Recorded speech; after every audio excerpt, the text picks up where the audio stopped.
Welcome students. आज के lecture में हम बात करने वाले हैं एक्सरसाइज 1.5 के क्वेश्चन नंबर 1 के बारे में। दोस्तों ये बहुत ही इजी क्वेश्चन है, एक सिंपल से कॉन्सेप्ट के ऊपर बेस्ड है। बेसिकली जो रियल नंबर्स होते हैं, रियल नंबर्स पर जब भी ऑपरेशंस परफॉर्म किए जाते हैं उसकी कुछ प्रॉपर्टीज हैं, कुछ पैटर्न्स हैं जिनको हमने स्टडी किया था। हम उसी के बेसिस पर आज ये क्वेश्चन सॉल्व करने वाले हैं। देखिए दोस्तों, ये क्वेश्चन हमसे कह रहा है classify the following numbers as rational और इरैशनल। मतलब कि ये जो 5 पार्ट्स हैं हमें बताना है कि ये रैशनल है या इरैशनल। हमें इन नंबर्स को क्लासिफाई करना है। देखिए दोस्तों, हमें पता है कि जब भी हम दो रैशनल नंबर्स के बीच में कोई भी ऑपरेशन अप्लाई करते हैं, चाहे वो एडिशन, मल्टीप्लिकेशन, सब्ट्रैक्शन, डिवीजन, कुछ भी हो, हर केस में हमें एक रैशनल नंबर ही आंसर मिलता है। अगर हम एक रैशनल और इरैशनल नंबर के बीच में ऑपरेशन यूज करते हैं तब हमें आंसर एक इरैशनल नंबर मिलता है। और बहुत केसेस में जब हम दो इरैशनल नंबर्स के बीच में ऑपरेशन परफॉर्म करते हैं तो आंसर रैशनल भी मिल सकता है और इरैशनल भी। तो चलिए इस क्वेश्चन को सॉल्व करते हैं। देखिए पहला पार्ट है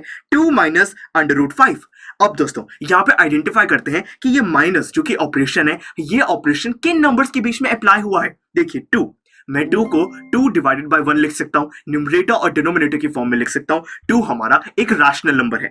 √5 किसी भी नंबर का एक परफेक्ट स्क्वायर नहीं है, तो मतलब कि ये भी एक इरैशनल नंबर है। तो दोस्तों देखिए यहां पे एक रैशनल और इरैशनल नंबर के बीच में ऑपरेशन अप्लाई किया गया है, तो मतलब कि देखिए रैशनल और इरैशनल के बीच में ऑपरेशन अप्लाई किया गया है, ये एक इरैशनल नंबर होगा। ये पूरी टर्म हमारी इरैशनल है, तो मैं यहां पे लिख देता हूं कि हमने इसको पता लगा लिया है, ये हमारा एक इरैशनल नंबर है।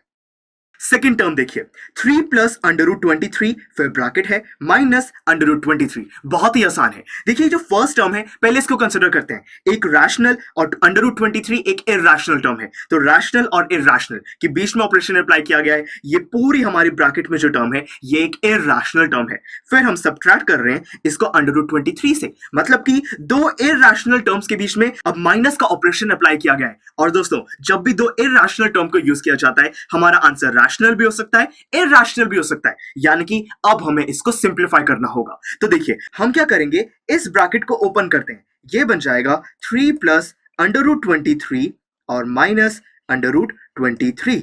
अब देखिए दोस्तों यहाँ पे दो इरैशनल नंबर के बीच में √23 और √23 इनके बीच में एक माइनस ऑपरेशन है, तो ये दोनों सब्ट्रैक्ट हो जाएंगे। यहाँ पे आंसर रह जाएगा 0 और 3 प्लस 0 होता है हमारा इज इक्वल टू 3 और 3 हमारा फाइनल आंसर है। और ये एक रैशनल नंबर है, मैं इसको 3 डिवाइडेड बाय 1 बहुत ही इजीली लिख सकता हूं, यानी कि हमारा इस पूरी टर्म का फाइनल आंसर आया है जो कि है एक रैशनल नंबर। तो यहाँ पे मैं लिख देता हूं कि ये हमारा एक रैशनल टर्म है।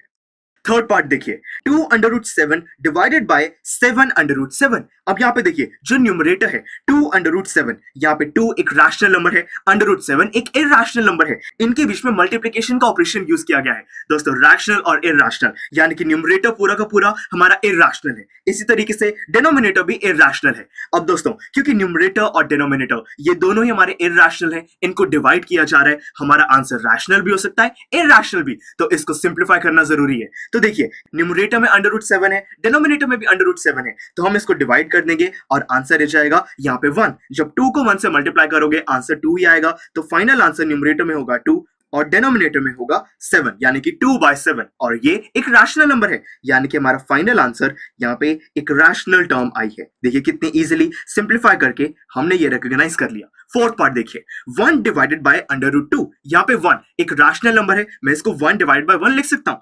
√2 ये एक इरैशनल नंबर है, यानी कि रैशनल और इरैशनल के बीच में ऑपरेशन अप्लाई किया गया है, डिवीजन का फाइनल आंसर इरैशनल होगा। तो सिंपली मैं यहाँ पे लिख सकता हूँ कि ये हमारा फाइनल आंसर इरैशनल होगा। अब दोस्तों हमारा लास्ट पार्ट है देखिए 2π। अब यहाँ पे 2 एक रैशनल नंबर है, पाई हमें पता है ये कभी खत्म नहीं होता, ये नॉन टर्मिनेटिंग और नॉन रिपीटिंग डेसिमल एक्सपेंशन है, यानी कि ये एक इरैशनल नंबर है। तो दोस्तों रैशनल और इरैशनल को मल्टीप्लाई किया गया है, हमारा आंसर यहाँ पे इरैशनल होगा। तो स्टूडेंट्स हमने बहुत ही इजीली आज के लेक्चर में इन सारे 5 पार्ट्स को सॉल्व कर लिया है। हमने सबको क्लासिफाई कर दिया कि कौन सा रैशनल है, कौन सा इरैशनल, हमने कुछ बेसिक प्रॉपर्टीज का यूज किया है। अब आपका क्वेश्चन नंबर 1 में कोई भी डाउट नहीं होना चाहिए। चलिए मिलते हैं अगले लेक्चर में, जिसमें हम इसी एक्सरसाइज के क्वेश्चन नंबर 2 को सॉल्व करेंगे। See you in the next lecture.